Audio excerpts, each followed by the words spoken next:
who took they were killed those the fire killed those men who took Shadrach, Meshach, and Abednego. And these three men, Shadrach, Meshach, and Abednego, fell down bound in the midst of the burning fiery furnace.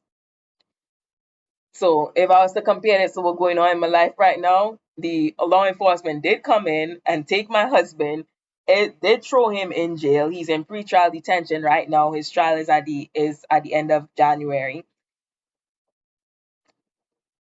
It's yet to be seen what will happen to those officers, but I know what will happen.